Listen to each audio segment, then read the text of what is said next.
നമ്മളുടെ വലിയ രീതിയിലുള്ള അശ്രദ്ധ കൊണ്ടും അതുപോലെ തന്നെ അറിവില്ലായ്മ കൊണ്ടും നമ്മളെ ബാധിക്കുന്നതും അവസാന ഘട്ടത്തിലെത്തിയാൽ ചികിത്സയില്ലാതെ പ്രയാസപ്പെടുന്നതുമായിട്ടുള്ള ഒരു കണ്ടീഷനാണ് നമ്മൾ ഇന്ന് സംസാരിക്കാൻ പോകുന്ന സ്തനാർബുദം അല്ലെങ്കിൽ ബ്രസ്റ്റ് അല്ലെങ്കിൽ ബ്രസ്റ്റ് ക്യാൻസർ എന്നൊക്കെ പറയുന്നത്. പലപ്പോഴും ഇതിൻ്റെയൊക്കെ സിറ്റുവേഷൻസിലൂടെ അല്ലെങ്കിൽ ആദ്യ ലക്ഷണങ്ങളിലൂടെയൊക്കെ പേഷ്യൻസ് കടന്നു പോയാലും ഇതെന്താണെന്ന് മനസ്സിലാക്കാതിരിക്കുകയും അതുപോലെ തന്നെ ഇതിന് ചികിത്സ തേടാതിരിക്കുകയും ഒക്കെ ചെയ്യുമ്പോഴാണ് പിന്നീട് ഇത് ചികിത്സിച്ച് മാറ്റാൻ പറ്റാത്ത രീതിയിൽ ഒരു കണ്ടീഷനിലോട്ട് അല്ലെങ്കിൽ ഒരു ക്യാൻസർ എന്നുള്ളൊരു കണ്ടീഷനിലോട്ട് പോകുന്നതും നമ്മുടെ ലൈഫ് അവിടെ സ്റ്റോപ്പ് ആകുന്നതും.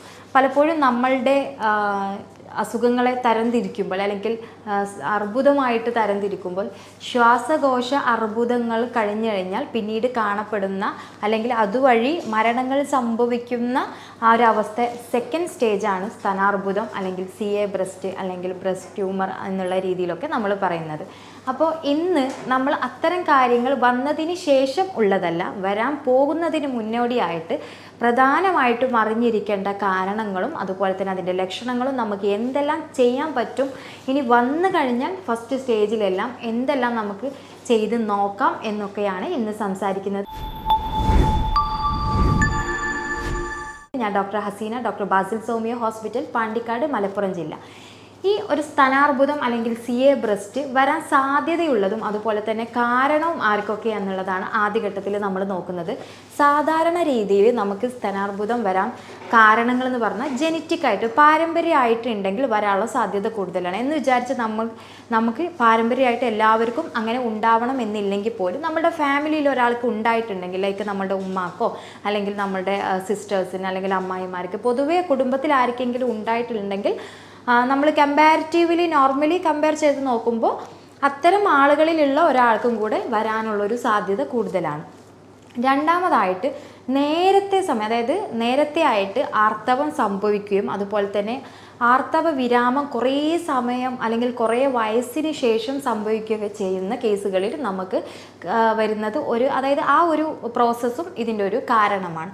മൂന്നാമതായിട്ട് നമ്മളുടെ കൂടുതലായിട്ടുള്ള ഒബീസിറ്റി അല്ലെങ്കിൽ പൊണ്ണത്തടി, ജീവിതശൈലി രോഗങ്ങളിൽ നിന്നുള്ള വ്യതിയാനങ്ങൾ, ലൈക്ക് നമ്മൾ കൂടുതലായിട്ട് കോഫി കുടിക്കുന്ന അല്ലെങ്കിൽ കോഫിയല്ല മദ്യം അതുപോലെ തന്നെ കഫീൻ ഐറ്റംസ് അധികം യൂസ് ചെയ്യുക, അൺവാണ്ടഡ് ആയിട്ടുള്ള അൺഹെൽത്തി ഡ്രിങ്ക്സുകൾ അല്ലെങ്കിൽ ഫുഡുകളൊക്കെ കൂടുതൽ ലൈക്ക് കൊഴുപ്പടങ്ങിയ ഭക്ഷണങ്ങൾ കൂടുതലായിട്ട് കഴിക്കുക, എണ്ണ, അതുപോലെ തന്നെ അത്തരം വിഷയങ്ങൾ, ആൽക്കഹോളിൻ്റെ ഉപയോഗം, ഇത്തരം കണ്ടീഷൻസ് ഉണ്ടെങ്കിലും ഇതൊരു പ്രധാനമായിട്ടുള്ളൊരു കാരണം തന്നെയാണ്.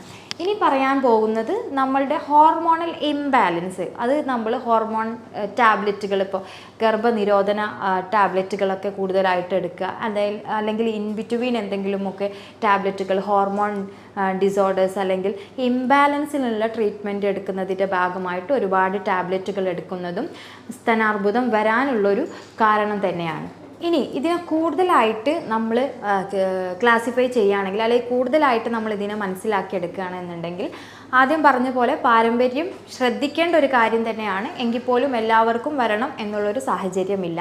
ഇനി നമ്മൾ പീരിയഡ്സ് അല്ലെങ്കിൽ ആർത്തവത്തിൻ്റെ കാര്യത്തിലോട്ട് അങ്ങോട്ട് വരികയാണെങ്കിൽ 10 വയസ്സിന് മുന്നേ ആയിട്ട് ആർത്തവം സംഭവിച്ച കുഞ്ഞുങ്ങളിൽ അല്ലെങ്കിൽ ആർത്തവം നമുക്ക് അറ്റൻഡ് ചെയ്ത ഏജ് 10 വയസ്സിന് താഴെയാണെങ്കിൽ അവരിലും, അതുപോലെ തന്നെ നമുക്ക് 55 വയസ്സിന് ശേഷവും ആർത്തവ വിരാമം അല്ലെങ്കിൽ മെനാപ്പോസ് സംഭവിച്ചിട്ടില്ല എന്നുണ്ടെങ്കിലും ആ സ്ത്രീകളിലും ഇത്തരം കണ്ടീഷൻസ് വരാനുള്ള സാധ്യത കൂടുതലാണ്. ഇനി മൂന്നാമതായിട്ട് നമുക്ക് വരാനുള്ളൊരു കണ്ടീഷൻ എന്ന് പറയുന്നത്, സാധാരണ ഇത് നമ്മളുടെ സ്തനങ്ങളിലുള്ള കോശങ്ങൾക്ക് അമിത വളർച്ച സംഭവിക്കുമ്പോഴാണ്.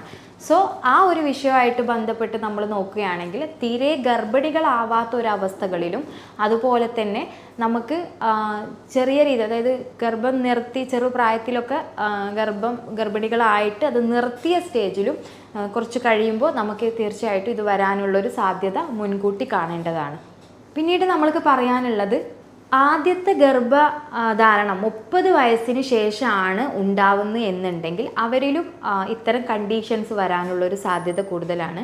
ഒരിക്കലും പാലൂട്ടാത്ത ആളുകൾ, അതായത് തീരെ ഗർഭിണികളാവാതിരിക്കുക, മാത്രമല്ല ബ്രസ്റ്റ് ഫീഡിങ് കൊടുക്കാതിരിക്കുന്ന ഒരു സാഹചര്യം ഉണ്ടാവാം. അതുപോലെ തന്നെ ബ്രസ്റ്റ് ഫീഡിങ് കൊടുക്കാൻ അതായത് പറ്റാത്തൊരു സാഹചര്യവും ഉണ്ടായിരിക്കുക. അപ്പോൾ ഉദാഹരണമായിട്ട് മദർ ഫീഡ് ചെയ്യാൻ പറ്റാത്ത എന്തെങ്കിലും ഇഞ്ചുറി, അത്തരം കണ്ടീഷനിൽ തീരെ പാല് കെട്ടിക്കിടക്കുന്ന ഒരു അവസ്ഥകളിൽ നിന്നും നമുക്ക് ഇത്തരം അവസ്ഥകൾ വരാനുള്ള ഒരു സാധ്യത കൂടുതലാണ്. പിന്നെ നമ്മുടെ ശരീരത്തിൽ നോർമൽ ജീനിൽ നിന്ന് ക്യാൻസർ ജീനുകൾ വന്നു കഴിഞ്ഞാൽ ചേഞ്ചസ് എന്തെങ്കിലും ആൾട്ടർനേറ്റ് ചെയ്തിട്ട് ചേഞ്ചസ് വന്നു കഴിഞ്ഞാലും അത്തരം അവസ്ഥകളിലും നമുക്ക് ബ്രസ്റ്റ് ക്യാൻസർ വരാനുള്ള സാധ്യത മുൻകൂട്ടി കാണേണ്ടതാണ്. ഇനി നമുക്ക് എങ്ങനെയാണ് ഈ ഒരു ബ്രസ്റ്റ് ക്യാൻസർ നമുക്ക് ഐഡൻറ്റിഫൈ ചെയ്യാൻ പറ്റുക എന്നുള്ളതാണ് ആദ്യത്തെ ഘട്ടം. അതായത് നമ്മളൊരു 20 വയസ്സ് തൊട്ട് തന്നെ, സാധാരണ ഇത് പുരുഷന്മാരിലും കാണുന്നത് കൊണ്ട് തന്നെ അവർക്കും നമുക്കൊരു പരിധിയിലപ്പുറം പ്രയാസങ്ങൾ വരികയാണെങ്കിൽ ശ്രദ്ധിക്കാവുന്നതാണ്. എങ്കിൽ കൂടുതലായിട്ടും സ്ത്രീകളിൽ കാണുന്നത് കൊണ്ട് തന്നെ ഒരു 20 വയസ്സിന് ശേഷം സ്വയം പരിശോധന എപ്പോഴും ചെയ്ത് നോക്കുക എന്നുള്ളതാണ്. എപ്പോഴാണ് എന്ന് വെച്ച് കഴിഞ്ഞാൽ മെൻസസ് കഴിഞ്ഞിട്ട് ഒരാഴ്ച കഴിഞ്ഞിട്ടാണ് നമ്മൾ ആദ്യത്തെ ഘട്ടത്തിൽ ഇൻസ്പെക്ഷൻ അല്ലെങ്കിൽ സ്വയം പരിശോധന നടത്തേണ്ടത്. നമ്മൾക്ക് എന്തെങ്കിലും രീതിയിൽ പ്രയാസങ്ങൾ വരിക, നമ്മൾ ബ്രസ്റ്റിൽ ടച്ച് ചെയ്യുന്ന സമയത്ത് എന്തെങ്കിലും കല്ലപ്പുകൾ, അതുപോലെ തന്നെ കട്ടിയോ അതുമല്ല മറ്റെന്തെങ്കിലും തടിപ്പുകൾ അല്ലെങ്കിൽ നിപ്പിൾസിൽ നിന്നുള്ള ഡിസ്ചാർജ്, നമ്മളുടെ കക്ഷങ്ങളിൽ ആ ഭാഗത്ത് വരുന്ന കഴല വീക്കം, ഇത്തരം കണ്ടീഷനുകൾ ഉണ്ടോ എന്നുള്ളതാണ് ആദ്യഘട്ടത്തിൽ നോക്കേണ്ടത്. അപ്പോൾ പീരിയഡ്സ് കഴിഞ്ഞിട്ട് 7 ദിവസം കഴിഞ്ഞിട്ടാണ് നമ്മളിത് ടെസ്റ്റ് ചെയ്ത് നോക്കേണ്ടത്. അതുമല്ല അതിൻ്റെ എക്സാമിനേഷൻ നമുക്ക് കറക്റ്റായിട്ട് ഒരു മിററിൻ്റെ ഫ്രണ്ടിൽ നിന്നിട്ട് ചെയ്ത് നോക്കാവുന്നതാണ്. ഇത് നമുക്ക് ലൈൻ പൊസിഷൻ, കിടന്നിട്ടും അതിൻ്റെ പൊസിഷൻ നമുക്ക് നോക്കാവുന്നതാണ്. സ്ട്രൈറ്റ് ആയിട്ട് നിന്നതിന് ശേഷവും അതിൻ്റെ പൊസിഷൻ നോക്കാവുന്നതാണ്. ഇനി നമ്മൾ എങ്ങനെയാണ് എക്സാമിനേഷൻ ചെയ്യേണ്ടത് എന്നുള്ള രീതിയാണ് കാണിക്കുന്നത്. എക്സാമിനേഷൻ ചെയ്യുന്ന സമയത്ത് മാക്സിമം നമ്മളുടെ 4 ഫിംഗർ വെച്ചിട്ടാണ് ടച്ച് ചെയ്ത് നോക്കേണ്ടത്. ആദ്യത്തെ ഘട്ടത്തിൽ ഇൻസ്പെക്ഷൻ തന്നെയാണ് പ്രധാനം, അതായത് കണ്ടു നിന്നുള്ള ഒരു പരിശോധന തന്നെയാണ് പ്രധാനം. ആ സമയത്ത് ആദ്യമായിട്ട് ശ്രദ്ധിക്കേണ്ടത് നമുക്ക് തൊലിപ്പുറത്ത് എന്തെങ്കിലും ബുദ്ധിമുട്ടുകൾ, ഉദാഹരണമായിട്ട് നമുക്ക് എന്തെങ്കിലും കളർ ഡിസ്കളറേഷൻ, ബ്ലാക്ക് കളർ വരിക, മറ്റെന്തെങ്കിലും ബ്ലൂയിഷ് കളർ വരിക, അത്തരം കണ്ടീഷൻ ഉണ്ടോ എന്നുള്ളത് മനസ്സിലാക്കണം. ഇനി അടുത്തതായിട്ട് നമ്മൾ ചെയ്യേണ്ടത് മെയിനായിട്ട് നിപ്പിൾസ് ഉൾവലിഞ്ഞിട്ടുണ്ടോ എന്നുള്ളത് ശ്രദ്ധിക്കുക. അതായത് നിപ്പിൾസിൽ എന്തെങ്കിലും ഡിസോർഡറോ അതല്ലെങ്കിൽ പെയിനോ അതിൽ നിന്നും എന്തെങ്കിലും ഡിസ്ചാർജുകൾ വരിക, ഉദാഹരണമായിട്ട് ഫ്ലൂയിഡായിട്ടോ അതല്ല എന്നുണ്ടെങ്കിൽ പസ് പോലെ എന്തെങ്കിലും നമുക്ക് ഡിസ്ചാർജ് വരിക, ഇത്തരം കണ്ടീഷനാണ് ആദ്യമായിട്ട് നോക്കേണ്ടത്. ഏരിയോള അല്ലെങ്കിൽ അതിന് ചുറ്റുമുള്ള തൊലികളിൽ വരുന്ന കുരുക്കൾ പോലെയുള്ള പസ് പോലെയുള്ള കുരുക്കളോ അതല്ലെങ്കിൽ ചൊറിച്ചിലോ തടിപ്പോ ഇതൊക്കെ നമുക്ക് എക്സാമിനേഷനിൽ ഉൾപ്പെടുത്താവുന്നതാണ് ആദ്യത്തെ ഘട്ടത്തിൽ. പിന്നീട് നമ്മൾ 2 ബ്രസ്റ്റും തമ്മിൽ എന്തെങ്കിലും വലിപ്പത്തിൽ എന്തെങ്കിലും വ്യത്യാസങ്ങളുണ്ടോ എന്ന് ആദ്യം ചെക്ക് ചെയ്ത് നോക്കുക. സാധാരണ രീതിയിൽ ബ്രസ്റ്റ് ഫീഡിങ് കഴിഞ്ഞ സ്ത്രീകളിൽ ഒരു ബ്രസ്റ്റ് മാത്രം നന്നായിട്ട് കുടിക്കുന്ന കുട്ടികളിലൊക്കെ തന്നെ ബ്രസ്റ്റ് ഫീഡിങ്ങിൻ്റെ അതിൽ ബ്രസ്റ്റിൻ്റെ സൈസ് സാധാരണ രീതിയിൽ ചെറുതായിട്ട് കാണാറുണ്ട്. ഇത്തരം കണ്ടീഷനുകളെല്ലാം ബ്രസ്റ്റ് ക്യാൻസർ ആണ് എന്ന് തിങ്ക് ചെയ്യേണ്ട ആവശ്യമില്ല. മറ്റെന്തെങ്കിലും സിംറ്റംസും ഇതിൻ്റെ കൂടെ ഉണ്ട് എന്നുണ്ടെങ്കിൽ തീർച്ചയായിട്ടും നിങ്ങളത് നോട്ട് ചെയ്യേണ്ട കാര്യം തന്നെയാണ്. ആദ്യത്തെ ഘട്ടത്തിൽ ഇത്രയും കാര്യങ്ങളാണ് നമ്മൾ ബാഹ്യപരമായിട്ട് നോക്കേണ്ടത്.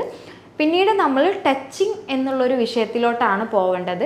ടച്ച് ചെയ്യുമ്പോൾ മാക്സിമം നമ്മൾ നിപ്പിൾസ് തൊട്ടിട്ട് നമ്മളുടെ കക്ഷത്തിൻ്റെ ആ സൈഡ് മൊത്തത്തിൽ 4 ഫിംഗർ വെച്ചിട്ടാണ് നമ്മൾ ടെസ്റ്റ് ചെയ്യേണ്ടത്. ഒരു കൈ നമ്മൾ ഉയർത്തിപ്പിടിച്ച് ചെയ്യുകയാണെങ്കിൽ കുറച്ചും കൂടി നമുക്കത് മനസ്സിലാക്കാനുള്ള കാര്യങ്ങൾ കുറച്ചും കൂടി നമുക്ക് ഈസി ആയിരിക്കും. അപ്പോൾ എപ്പോഴും കൈ ഒന്ന് ജസ്റ്റ് ഒരു കൈ ഉയർത്തിപ്പിടിച്ചിട്ട് നമ്മളുടെ ഇപ്പോൾ ലെഫ്റ്റ് കൈ ഉയർത്തിപ്പിടിച്ചിട്ട് റൈറ്റ് കൈ വെച്ചിട്ട് 4 ഫിംഗർ വെച്ചിട്ടാണ് നമ്മൾ ടച്ച് ചെയ്യേണ്ടത്. ആ സമയത്ത് നമുക്ക് ഇതുപോലെ എന്തെങ്കിലും ഉൾവശത്തായിട്ട് എന്തെങ്കിലും കല്ലപ്പോ കട്ടിയോ എന്തെങ്കിലും തോന്നുകയാണെങ്കിൽ തീർച്ചയായിട്ടും അതിൻ്റെ ബാക്കി മറ്റു പാത്രങ്ങൾ, അതായത് അതിൻ്റെ സൈഡായിട്ട് പെയിനോ അല്ലെങ്കിൽ ബ്ലീഡിങ് ഉണ്ടാവുകയോ നിപ്പിൾസിൽ ബ്ലീഡിങ് ഉണ്ടാവുകയോ അതുപോലെ തന്നെ സൈഡുകളിൽ കഴല പോലെ വരികയോ എന്തെങ്കിലും ഉണ്ടോ എന്നുള്ളത് കറക്റ്റായിട്ട് നമ്മൾ ഐഡൻറ്റിഫൈ ചെയ്യാം. ഇതുപോലെ 2 ബ്രസ്റ്റും നമ്മൾ സാധാരണ 2 മാസത്തിലെങ്കിലും അതല്ലെങ്കിൽ 1 മാസത്തിൽ, അത് നമ്മളുടെ വില്ലിങ്ങിനനുസരിച്ച് നമ്മൾ എല്ലാ മാസവും ചെയ്തു പോരുകയാണെങ്കിൽ വളരെ നല്ലതാണ്. 20 വയസ്സിന് ശേഷം എല്ലാവരും അല്ലെങ്കിൽ എല്ലാ പെൺകുട്ടികളും ഇത് ചെയ്ത് നോക്കണം എന്നുള്ളതാണ് ആദ്യത്തെ ഘട്ടം. പിന്നീട് നമുക്ക് പ്രത്യേകിച്ച് ആർത്തവവിരാമം സംഭവിച്ചതിന് ശേഷമുള്ള സ്ത്രീകൾ, അതുപോലെ തന്നെ മെൻസസ് എന്തെങ്കിലും ഡിസോർഡർ ഉള്ള സ്ത്രീകൾ, അതുപോലെ തന്നെ ഗർഭം നിർത്തിയ സ്ത്രീകൾ, ഇത്തരം ആളുകൾ അല്ലെങ്കിൽ ഹോർമോണൽ ഇംബാലൻസ് പ്രോബ്ലംസ് കൊണ്ട് എന്തെങ്കിലും പ്രയാസങ്ങൾ അനുഭവിക്കുന്ന സ്ത്രീകളാണെങ്കിൽ തീർച്ചയായിട്ടും ഈ ചെക്കപ്പുകൾ ചെയ്ത് നോക്കേണ്ടതാണ്. ഇത്തരം പ്രയാസങ്ങൾ വന്നു എന്നുണ്ടെങ്കിൽ, അല്ലെങ്കിൽ നിങ്ങൾക്ക് എന്തെങ്കിലും ഡൗട്ടുകൾ ഉണ്ട് തോന്നുകയാണ് എന്നുണ്ടെങ്കിൽ, എപ്പോഴും നിങ്ങൾ ആദ്യഘട്ടത്തിൽ ഒരു 2 years, ഒരു 35 വയസ്സിന് ശേഷം ഒരു 2 വർഷത്തിൽ ഒരു ഗൈനക്കോളജിസ്റ്റിനെ കണ്ടിട്ട് അതിലൊരു ഒപ്പീനിയൻ എടുക്കാവുന്നതാണ്. ഇനി നിങ്ങൾക്ക് എന്തെങ്കിലും ഒരു തടിപ്പുകളോ കാര്യങ്ങളോ നിങ്ങൾക്ക് ഫീൽ ചെയ്തു എന്നുണ്ടെങ്കിൽ തീർച്ചയായിട്ടും നമുക്ക് ഒരു ഡോക്ടറെ കണ്ട് കൺസൾട്ട് ചെയ്യാം. അതിൽ തന്നെ നമുക്ക് മാമോഗ്രാഫി ചെയ്തിട്ടാണ് നമ്മളത് ഐഡൻറ്റിഫൈ ചെയ്യുക. നമ്മൾ എക്സ്റേ പോലെയുള്ള ചെറിയ കണങ്ങൾ കടത്തി വിട്ടിട്ടാണ് അതിൻ്റെ ഉള്ളിലുള്ള പ്രയാസങ്ങൾ നമ്മൾ മനസ്സിലാക്കുക. എന്ത് പ്രയാസങ്ങൾ ഉണ്ട്, അല്ലെങ്കിൽ 1 times ഇത്തരത്തിലൊരു പ്രയാസങ്ങൾ കണ്ടു എന്നുണ്ടെങ്കിൽ തീർച്ചയായിട്ടും നിങ്ങൾക്കൊരു 1 year once എങ്കിലും നിങ്ങളൊരു ഗൈനക്കോളജിസ്റ്റിനെ അല്ലെങ്കിൽ അതുമായിട്ട് ബന്ധപ്പെട്ട ഒരു ഡോക്ടറെ കണ്ടിട്ട് ഒരു ഒപ്പീനിയൻ എടുക്കാവുന്നതാണ്.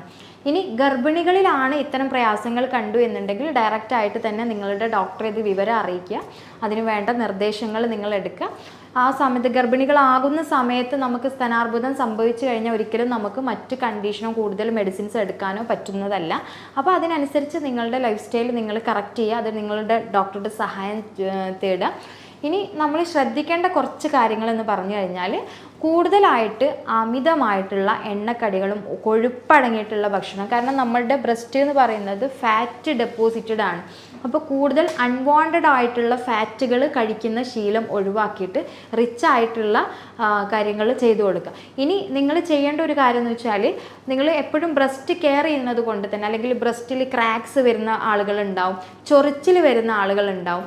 അവരൊക്കെ ഒരു പരിധിയിലപ്പുറം ഇത്തരം പ്രയാസങ്ങൾ ഉണ്ടെങ്കിൽ എപ്പോഴും നിങ്ങൾ ഒരു എക്സാമിനേഷൻ എന്നുള്ള രീതിയിലോട്ട് പോവുകയും ഫർദറായിട്ട് ഒരു ഡോക്ടറുടെ കൺസൾട്ടേഷൻ തേടുകയും നിർബന്ധമായിട്ടും അത് ചെയ്യേണ്ട ഒരു കാര്യമാണ്. ഇതിൽ ശ്രദ്ധിക്കേണ്ട കാര്യങ്ങളെന്ന് പറഞ്ഞു കഴിഞ്ഞാൽ, നമ്മൾ എക്സാമിനേഷൻ ചെയ്യുന്ന സമയത്തോ അല്ലാതെയോ നമ്മളെ ബ്രസ്റ്റിൽ കാണുന്ന തൊലിപ്പുറത്ത് ഉണ്ടാകുന്ന പ്രയാസങ്ങൾ, അത് ചൊറിച്ചിലാവാം, ക്രാക്സുകളാകാം, എന്തെങ്കിലും പസ് കെട്ടി നിൽക്കുന്ന രീതിയിലാവാം, നിപ്പിൾസ് നമുക്കുള്ളിലോട്ട് വലിഞ്ഞു മുറുകുന്ന രീതിയിലുള്ള പ്രയാസങ്ങളാവാം, കക്ഷത്തിൽ കാണുന്ന കഴല പോലെയുള്ളതാവാം, തൊട്ട് നോക്കുമ്പോൾ ഉണ്ടാകുന്ന ബുദ്ധിമുട്ടുകളാവാം. ഇത്തരം കണ്ടീഷൻസുകൾ എന്ത് തന്നെ ആയാലും, അല്ലെങ്കിൽ അതിൽ നിന്ന് കുറച്ച് സിവിയർ ആയിട്ട് ഡിസ്ചാർജ് വരിക, തൊട്ട് നോക്കുമ്പോൾ നമുക്ക് തടിപ്പ് അനുഭവപ്പെടുക, കക്ഷങ്ങളിൽ കാണുന്ന കഴല വീർത്ത് നിൽക്കുന്ന ഒരു കണ്ടീഷൻ ഉണ്ടാവുക. ഇത്തരം കണ്ടീഷൻ ഉണ്ടെങ്കിൽ നിർബന്ധമായും നിങ്ങൾ ഡോക്ടറെ കണ്ട് കൺസൾട്ട് ചെയ്യേണ്ടത് തന്നെയാണ്. അതോടൊപ്പം തന്നെ നിങ്ങളുടെ സാധ്യതകൾ നിങ്ങൾ ആദ്യം കറക്റ്റ് ചെയ്യുക. ആർത്തവം നിന്ന ആളുകളാണോ, ആർത്തവം നേരത്തെ ഉണ്ടായതാണോ, കൊഴുപ്പടിഞ്ഞിട്ടുണ്ടായതാണോ കണ്ടീഷനാണോ, അതല്ലെങ്കിൽ ഗർഭം നിരോധന മാർഗങ്ങൾ ഒരുപാട് ഉപയോഗിച്ച ആളുകളാണോ, ഹോർമോൺ ടാബ്ലറ്റ് ഒരുപാട് യൂസ് ചെയ്ത ആളുകൾ, ഗർഭം നിർത്തിയ ആളുകൾ, ഇത്തരം ആളുകളെല്ലാം തന്നെ നമ്മളുടെ ഈ ഒരു പ്രായത്തിലും അല്ലെങ്കിൽ ഈ ഒരു അവസ്ഥകളിലും പെട്ടെന്ന് തന്നെ അത് ഐഡൻറ്റിഫൈ ചെയ്തിട്ട് ഡോക്ടറുടെ കൺസൾട്ടേഷൻ എടുക്കേണ്ടതാണ്. ഇതിൽ ശ്രദ്ധിക്കേണ്ട ഒരു കാര്യം എന്ന് വെച്ചാൽ, നമ്മൾ പീരിയഡ്സ് ആവുന്നതിന് മുമ്പേയും പീരിയഡ്സിൻ്റെ ടൈമിലൊക്കെ തന്നെ പല സ്ത്രീകളിലും ബ്രസ്റ്റിൽ നല്ല പെയിൻ അനുഭവപ്പെടാറുണ്ട്. പലപ്പോഴും ഇത് ബ്രസ്റ്റ് ക്യാൻസർ ആണോ എന്ന് സ്ത്രീകൾ ഒരു ഡൗട്ട് വെക്കാറുണ്ട്. ഫൈബ്രോ അഡിനോമ കണ്ടീഷൻ ഒരിക്കലും ക്യാൻസർ അല്ല. പക്ഷെ അത്തരം കണ്ടീഷൻ ഉണ്ടെങ്കിൽ നിങ്ങൾ കറക്റ്റായിട്ട് അതിന് വേണ്ട കാര്യങ്ങൾ ചെയ്യണം. കാരണം എപ്പോഴും ബ്രസ്റ്റ് ക്യാൻസർ എന്ന് പറയുമ്പോൾ 2 തരത്തിലാണ്, ബിനൈൻ ആയിട്ടും മാലിഗ്നൻസി ആയിട്ടുണ്ട്. അതായത് ക്യാൻസർ അല്ലാത്തൊരു ട്യൂമർ വരാറുണ്ട്, ട്യൂമർ ലൈക്ക്, അതായത് ഒരു കൊഴുപ്പടിഞ്ഞു കൂടിയ കണ്ടീഷൻ വരാറുണ്ട്, ഗ്രൗത്തുകൾ വരും. അതുപോലെ തന്നെ ക്യാൻസർ കണ്ടീഷൻ വന്ന അവസ്ഥയിലും നമുക്ക് ഗ്രൗത്തുകൾ വരും. അപ്പോൾ ആദ്യ ഘട്ടത്തിൽ അതെന്താ എന്നുള്ളത് ഐഡൻറ്റിഫൈ ചെയ്യുക. സാധാരണ ഫൈബ്രോ അഡിനോമ വന്നു കഴിഞ്ഞാൽ, അല്ലെങ്കിൽ പെയിൻഫുൾ ആയിട്ടുള്ള ബ്രസ്റ്റ് കണ്ടീഷൻ ഉണ്ടായാലും പീരിയഡ്സ് ആകുമ്പോൾ അത് നോർമലൈസ് ചെയ്തിട്ട് പോവാറുണ്ട്. ഇനി അതിൻ്റെ ഇൻറ്റൻസിറ്റി കൂടി വരുന്നു, അല്ലെങ്കിൽ മറ്റെന്തെങ്കിലും പ്രയാസങ്ങൾ വരുന്നു എന്നുണ്ടെങ്കിൽ തീർച്ചയായിട്ടും നിങ്ങൾ ഡോക്ടറെ കൺസൾട്ട് ചെയ്യേണ്ടതാണ്. ഇനി ഇവിടെ ശ്രദ്ധിക്കേണ്ടത്, നമ്മൾ എക്സാമിനേഷൻ ചെയ്യുന്ന സമയത്തോ അല്ലാതെയോ തന്നെ നമ്മൾക്ക് ബ്രസ്റ്റിന് ഉള്ളിലാവട്ടെ അല്ലെങ്കിൽ പുറത്താവട്ടെ കാണുന്ന വ്യതിയാനങ്ങൾ, ഉദാഹരണമായിട്ട് നിപ്പിൾസിൽ ആദ്യഘട്ടത്തിൽ തന്നെ നിപ്പിൾസിൽ കാണുന്ന വ്യത്യാസങ്ങൾ, ഉദാഹരണമായിട്ട് ഡിസ്ചാർജ് വരിക, അതുപോലെ തന്നെ നമുക്ക് അവിടെ ചൊറിച്ചിലുണ്ടാവുക, നിപ്പിൾസ് ഉള്ളിലോട്ട് വലിയ, അതുപോലെ തന്നെ ചുറ്റിലും എന്തെങ്കിലും ഡിസ്കളറേഷൻ, അത് ബ്ലൂയിഷ് ആയിരിക്കാം, മേ ബി നല്ല റെഡ് കളർ ആയിരിക്കാം, പസ് കെട്ടി വന്ന ചെറിയ ചെറിയ കുരുക്കൾ ഉണ്ടാവാം. അതുപോലെ തന്നെ തൊട്ട് നോക്കുമ്പോൾ ആ ഭാഗങ്ങളിൽ നല്ല കട്ടിയായിട്ട് ഉള്ളിൽ നമുക്ക് ഫീൽ ചെയ്യാം.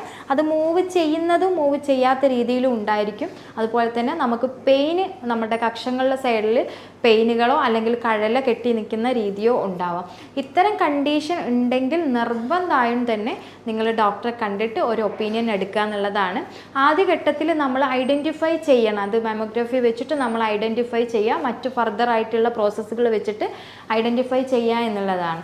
ഇനി നമ്മൾ ഇത്തരം കണ്ടീഷൻ എന്തെങ്കിലും ഉണ്ടായിക്കഴിഞ്ഞാൽ ഇതിൻ്റെ ചികിത്സ എങ്ങനെയാണ് എന്നുള്ളതാണ് അടുത്തത് നോക്കുന്നത്. എപ്പോഴും തുടക്കത്തിൽ തന്നെ പറഞ്ഞ പോലെ തന്നെ ഇത് കണ്ടെത്തി അതിന് കറക്റ്റായിട്ട് ചികിത്സ കൊടുത്തു കഴിഞ്ഞാൽ പൂർണ്ണമായിട്ട് മാറ്റിയെടുക്കാൻ പറ്റുന്ന ഒരവസ്ഥ ആയതുകൊണ്ട് തന്നെ കറക്റ്റായിട്ട് ഇതിനെപ്പറ്റി ഒരു അവെയർ ആയിരിക്കുക സ്ത്രീകൾ എന്നുള്ളതാണ് ആദ്യഘട്ടത്തിൽ. ഇനി ഇത് കണ്ടുപിടിച്ച് കഴിഞ്ഞാൽ ചികിത്സ നമുക്ക് പല രീതിയിലാണ്. നമുക്കതിനെ കംപ്ലീറ്റ് ആയിട്ട് ബ്രസ്റ്റ് റിമൂവ് ചെയ്തിട്ട് ആർട്ടിഫിഷ്യൽ ബ്രസ്റ്റ് വെക്കുന്ന ഒരു രീതിയുണ്ട്. നമുക്ക് ചെയ്യാൻ പറ്റുന്ന ഒരു കാര്യം എന്ന് പറയുന്നത്, ഇനി ഇത്തരം കണ്ടീഷൻസുകൾ വരാതിരിക്കാൻ വേണ്ടിയിട്ട് മാക്സിമം നിങ്ങൾ നല്ല ലൈഫ് സ്റ്റൈൽ, നല്ല ആരോഗ്യപരമായിട്ടുള്ള ലൈഫ് സ്റ്റൈൽ, അതുപോലെ തന്നെ ഡയറ്റ്, എക്സസൈസ്, അമിതമായിട്ട് ഇത്തരം കാര്യങ്ങൾ ലൈക്ക് ഹോർമോണൽ ടാബ്ലറ്റ്സുകളൊക്കെ എടുക്കുന്നുണ്ടെങ്കിൽ അത് കൊഴുപ്പുകൾ കുറയ്ക്കുക, കഫീൻ ഐറ്റംസ് കുറയ്ക്കുക, ഓയിലി ഫുഡുകൾ പരമാവധി കുറയ്ക്കുക. സാധ്യതകളുള്ള ആളുകളാണെന്നുണ്ടെങ്കിൽ മാക്സിമം അതിൽ നിന്ന് മാറി നിൽക്കാൻ പറ്റുന്ന ആ ഒരു സാഹചര്യത്തിലോട്ട് വിട്ടു നിൽക്കുകയും എന്തെല്ലാം ചെയ്യാൻ പറ്റും എന്നുള്ള രീതിയിൽ നിങ്ങളൊരു പാറ്റേൺ റെഡി ചെയ്യുക, ലൈഫ് സ്റ്റൈൽ പാറ്റേൺ ചേഞ്ച് ചെയ്യുക എന്നുള്ളതാണ് മെയിനായിട്ട്. ഇത്തരം കണ്ടീഷനുമായിട്ട് പ്രയാസപ്പെടുന്ന ആളുകൾക്ക് കൂടുതൽ വിവരങ്ങൾ അറിയണമെങ്കിൽ തീർച്ചയായിട്ടും താഴെയുള്ള വാട്സപ്പ് നമ്പറിൽ കോൺടാക്റ്റ് ചെയ്യാവുന്നതാണ്. ഞാൻ doctor Haseena, doctor Basil സോമിയ hospital, Pandikkad, Malappuram ജില്ല.